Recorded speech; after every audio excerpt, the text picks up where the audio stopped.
So the plan for today is we're going to be doing a little bit of a deeper dive into some of the sections that we actually did talk about briefly yesterday. So again, this is the first time through a set of slides. Depending on how much people ask questions or not, we may end up running a little ahead. But the plan for the morning is to talk about using the TPM for machine authentication and attestation. So going into much more detail about some of the keys and structures that we talked about yesterday and trying to provide a little more context for when and how to use them. When I talk about some of the options that some of these keys have, we'll talk about what those are and why we want one or the other. Then we're going to talk about data protection and storage, where we're focused on the local protection and storage capabilities. I try to give intuitive titles here, which makes explaining things very hard. Then we're going to talk about a whole bunch of the miscellaneous features that the TPM has. This is probably when we're going to loop back and address Zeno's questions from yesterday. We are going to talk about programming for the TPM. I will tell you now, it's going to be very high level because this is a topic in and of itself that is worthy of several days' use if we're actually going to try and do it. Nobody was interested in the lab, so you're not getting the detailed dive. But this will hopefully give you enough information for you to go and pursue it yourself if you're so inclined, or give you an idea of what the gigantic challenges out there are. I'm hoping to spend a bunch of time this afternoon addressing your problems and use cases and questions. If you've got a half-baked idea for maybe I can use the TPM for this, maybe not, would it work? We can talk through that and give you a much more concrete idea of, given this use case, given this concept, what would I do? If all of you go silent, which I will complain about, then I will talk about the topic that I tend to use the TPM for most, which is virtualization, and that'll give you a more concrete, here's how the TPM fits into a real-world application. So, again, same rules as yesterday apply. If you get confused at any point, ask questions. I will be trying to monitor the chat actively. If it starts flashing and I don't notice somebody with a mic, please tell me. So, in this section, we're going to start by going back into PCRs and locality, which we touched on yesterday. We're going to get into a little more detail. I did preempt parts of this talk a little bit based on questions yesterday, so I do apologize in advance if this seems a little redundant. Then we're going to talk about attestation and machine authentication, which is the two use cases that we really use, in general, the signing spectrum of keys for. So, PCRs. We mentioned these yesterday. These are a series of 20-byte registers, which is to say they're as long as a SHA-1 hash, which is the default hash algorithm the TPM uses. The TPMs you're going to be running into the vast majority of the time have 24. They could theoretically have more. Nobody bothers to put them in. Very, very old TPMs may have 12. If I want to find out what the contents of a PCR are, they're all numbered, so they're 0 through 23. And usually if I'm going to try and pick some set of PCRs that I want, we call that a PCR selection. For once, it's actually an intuitive name, which is just saying I'm going to want to look at 0, 1, 2, and 15. And they bitmap them. It's the world's most inefficient data structure. But you don't have to care about that right now. PCRs are used mostly to store system measurements, and we're going to talk a little bit about some of the other things we can do with them in this talk. On every single boot of the machine, all of the PCRs are reset to known values. These are almost always all zeros. A few of them can, in certain cases, be all ones. And it is important to note that these are not freely modifiable registers. There's no just write operation for them. They can only be modified using two operations, one of which is called extend and one of which is called reset. We're going to go into much more detail about what those do shortly. And the main property of these is that they're easy to verify. I mean, you can just say, is this equal to what I'm looking for? But computationally infeasible, given those operations, to set them to an arbitrary value if a machine is bad.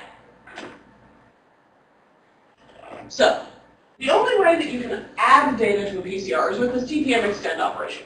So we've got some value in a PCR. Let's start with all zeros because that's where we always tend to start. We will extend the PCR with some lump of data y. I'm being arbitrary here. It's going to be 20 byte value. If you want to put a giant file into a PCR, hash the file, then extend it with the hash. So the TPM will then calculate the SHA-1 hash of that data y and x, which is to say the data that was already in the PCR. So it's combining the old and the new data. And then it overwrites what's in the PCR now with that combined hash.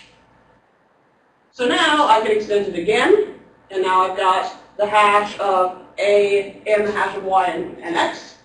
I can extend it again, get the hash of B and the hash of A and Y and X. So this is called a hash chain, where a verifier who knows A and B and X and Y and the order in which they were extended, this is important, can pretty easily just run a series of SHA-1 hashes and check to make sure it's correct.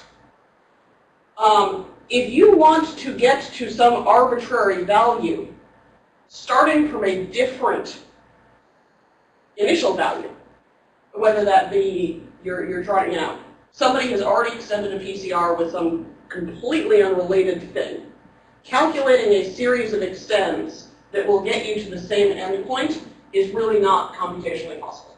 That's not an operation that a browser can perform, which means that as long as the PCR has been extended at least once, getting to a different destination is extremely difficult. Now, I will note here that if a PCR is 0 and you expect it to be extended with some value y, and for some reason somebody had, things have gone bad, but that PCR has not been extended yet, you can still extend it with y. It's very important to check all of the links in the chain to make sure that something in the middle didn't say, when I say the chain here, I don't actually mean hash chain, I mean boot chain. So if the BIOS is bad, or the bootloader is bad, and the bootloader measures the OS, if a good bootloader measures a good OS, it is computationally infeasible for a bad OS to change its own measurement to look good. That's the main point of these PCRs. If the bootloader is bad, it can ignore the bad OS that's sitting there and extend it with the hash of a good OS if it knows what that looks like. And that's not hard at all, which is why we can't just say, oh, we'll just check the hash of the OS because that's the only one we care about.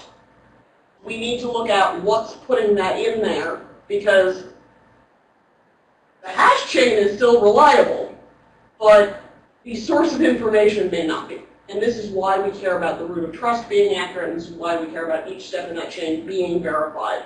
We can't jump over any of them without losing our assurance.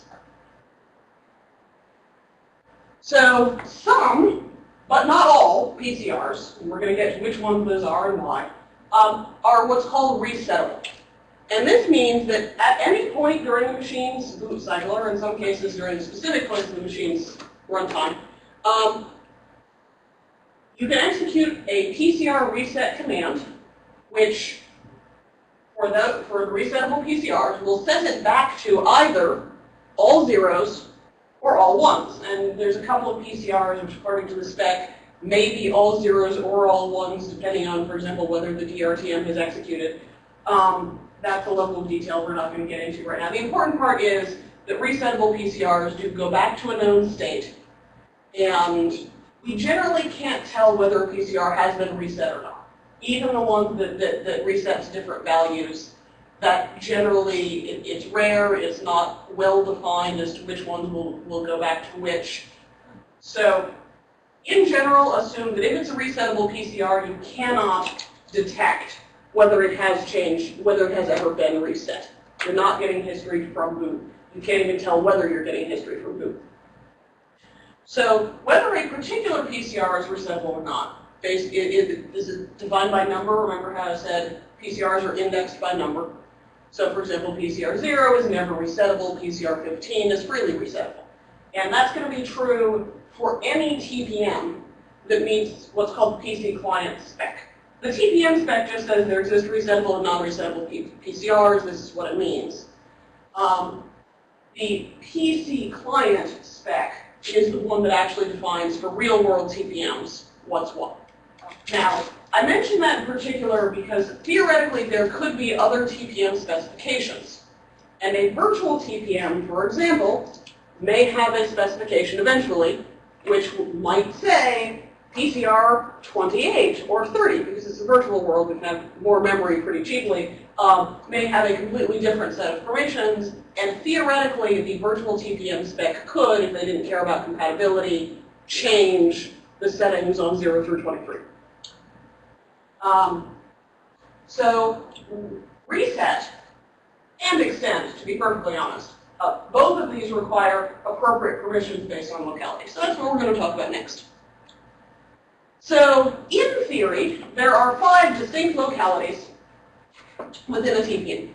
You've got the trusted hardware, which is to say the dynamic root of trust for measurement. The way this works is that there's this tiny little piece of CPU firmware that then measures a slightly larger set of measurement code. And then that goes into what the user provided it. So you are technically measuring the DRTM adjunct and then going on to measure whatever the code the user provided, which is that locality 3. Why they call that auxiliary components, I couldn't tell you. That's within David Grohrock's book on the subject, and he's the authority. Locality 2 is supposed to be the trusted operating system. Locality 1 are trusted applications, and locality 0 is the static root of trust for measurement, and what's called legacy, which is to say they didn't want to change the behavior expectations of those low PCRs from the original set, because legacy applications might have their own ideas about how they were to be used. Is it 12 or 16 of those? I typoed, and I read the typo and I didn't notice. So in practice, we don't really have 5 different sets of permissions here. There is still, the trusted hardware on the DRTM is still distinct from the software that is launched by the DRTM. After we pass out of CPU-controlled code, we do in fact have an automatic locality change from 4 to 3. When we go into that CPU secure mode, we automatically go into locality 4. So locality 4 is by far the most reliable and specified of these, because it really has to do with the CPU's operation. We run a specific command, we go into locality 4, it passes control, we go into locality 3. Locality 3 is that software that we provided to the DRTM. You may remember yesterday we said you handed it some region of memory, and then control was passed to a place in that region of memory. This is what locality that region of memory starts operating in. When you leave secure mode, or when you start turning features back on, because technically you can not depart secure mode while nevertheless leaving secure mode. It's technicality. There's a command that automatically just throws you back into normal operation and returns to whatever you were doing before you started secure mode. That is distinct from saying, well, we entered secure mode, we're never going back, but we're going to turn back on things like multi-threading and memory access and so forth. So when you start turning things back on, you get into the OS portion of the program. Now the thing is, the TPM driver, whether it's controlled by the OS or a separate piece of software, is pretty much what determines whether you're operating in locality 2 or locality 1.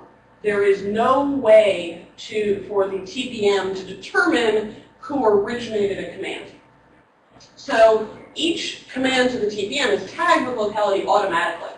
And that locality, when it comes to 2 through 0, is based on flags on the memory that executed the command, which ends up being the TPM driver at the point that the TPM can detect it.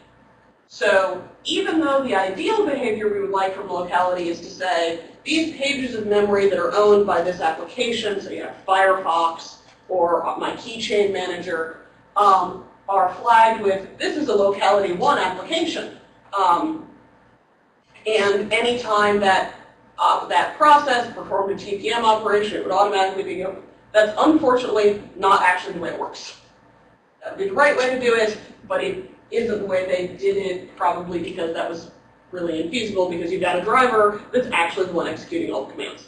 So what we're effectively saying is that the OS can decide whether localities 2 or 1 will be used, and it can basically set those flags on regions of memory controlled by the TPM driver, which can then decide for any given command, is this locality 0, 1, or 2.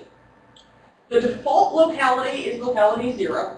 So even though it says this is the SRTM locality, really, if you aren't thinking about locality and you're not using the DRTM, you're in locality 0. You have to go out of your way to use locality 2 or locality 1. So we can use this to establish finer-grained control. Then all commands have equal permissions, but you have to trust your TPM driver, and it's not nearly as fine-grained as we might like.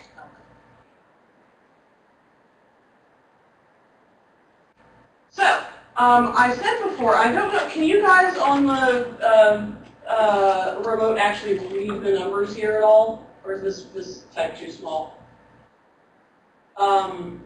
Okay, great. So, this here is a chart straight out of the PC client specification. If you're having trouble reading any of this and you want to know what I'm talking about, just let me know and I'll read some of this out more. This is the chart of permissions for various PCRs. And you can see here that all of the old school PCRs, 0 through 15, the ones that existed in the original TPM, are all identical. You can never reset any of them, and anyone can extend them. There are no permissions really on that. It's just not resettable, extendable. So these are great places to put things that are part of your system history. Two of these PCRs, 16 and 23, are universally resettable and universally extendable. And you may say, what on earth is that for? We can't rely on any data. There's not any kind of hash chain we can really build there. I'm going to talk about why those are tremendously useful PCRs to have around in a little while. The short answer is, if I want to put session data into a PCR, that's the place to do it. I want a single operation to be temporarily confirmable with the expectation that it will be white, because I don't care. Then we have a whole bunch of special PCRs, 17 through 22, which have various levels of resettable and extendable by various localities. Unfortunately, these are not necessary. This is a pretty arbitrary set of permissions. The localities that have PCR reset for locality 4, so 17 through 20 there, are all automatically reset whenever we enter the DRTM. So the DRTM just goes through and wipes those so that we can then reconstruct things as part of our trusted operating system boot or part of our Flickr application execution. So those are, actually I'm not sure if 20 counts there, I'll have to look that up. Certainly 17 through 19 have this property. Locality 4 automatically clears them, period. Then we have various tiers of permissions for what is allowed to extend it again. And locality 4 will always extend PCR 17 with its own measurements and the measurement of locality 3, and then 18 and 19 are, technically they call this locality 3 versus locality 2, but you will note locality 2 and locality 3 can extend both of these. I don't know why they decided to name some of these things what they did, because really, most of those names are nonsense. Even the thing that says trusted OS controlled, the OS has control over locality 2, that's true, but really, the OS gave that control to the driver, so how much do you trust your driver? I mean, theoretically, it could maintain that control itself, but now you've basically got your own. the OS has a distinct TPM driver from the rest of the system. That's not realistically an architecture I would expect to see frequently. So the main reason I pulled this up is that if you want to start playing games with locality with permissions, where you want to say that I have an application or a virtual machine or a subset of my operating system that I want to have privileged permissions, that I want to say it can extend PCRs and nothing else can. You don't get an arbitrary choice, at least not now. TPM 2.0, you're going to get arbitrary choices. TPM 2.0, you can start saying, this PCR has the following extend permissions, and I can set them to whatever I want. That's 2.0. 1.2, we're stuck with this chart. So if you want to play fancy games with permission, you've got a very limited window. You're pretty much in the 17 through 22 range, and let's just say you're not using 17 at all. That's the DRTM's special little playground. And if you want to do that, you refer to this chart and you say, okay, therefore I'm going to need to use locality 2, or I'm going to use locality 1, and I need to guarantee as part of my system design that locality 2 isn't being used in certain fashions, because very few of these have only one region that has permissions, and we're kind of stuck. There's no such thing as a locality that is completely non-resettable, but has permissions that are limited. So, pros and cons, yes, there is theoretically permission infrastructure. Yes, you can wedge certain use cases into it if you kick hard enough, but it is not really designed for arbitrary flexibility. We're going to get that in a couple of years when 2.0 comes out. So the problem with PCRs is that these nice hash chains that make them easy to verify and hard to forge are also extremely fragile. Because absolutely anything will change the hash unpredictably. As Ina pointed out yesterday, if you change a timestamp in a file, well, that changes the hash, and we can't tell if that was a timestamp change or a rootkit. So predicting what those hash values is sort of what we call the holy grail of measurement here. There's a whole bunch of researchers trying desperately to get golden values that we can predict in advance. Unfortunately, that's easier said than done. So there is some research into what's called property-based attestation, where I want to associate a given measurement with properties about the system rather than with the hash. Most of those today are pretty primitive. They're things like, I have a list of golden hashes, all of which I promise have the property, this is a good OS. And what goes into the PCR is, this is a good OS, not an individual hash value, but you're still doing a lookup on a table from some set of arbitrary hashes. That really isn't very helpful. Or we're looking at, you've got a trusted measurement agent, where you measure the agent with a hash, and the agent tries to give you a more intelligent response. In that case, what's extended is still 20 bytes, but at least at some level, somebody has tried to give you something a little more detailed. But realistically, other than good or bad, 20 bytes is a little hard to do. So what we'll often see there is you have a hash of a report. The hash is in the PCR. The report itself gives you the human-readable data that says yay, nay. So we're not there yet. We're working on it. From the industry side, they are trying to do things like standardize BIOS measurements and the operations that the BIOS does when extended PCRs. It's still useful. We can still make use of it. But we're mostly looking at very constrained cases where we're trying to do change detection or we're trying to map against a very limited set of good values.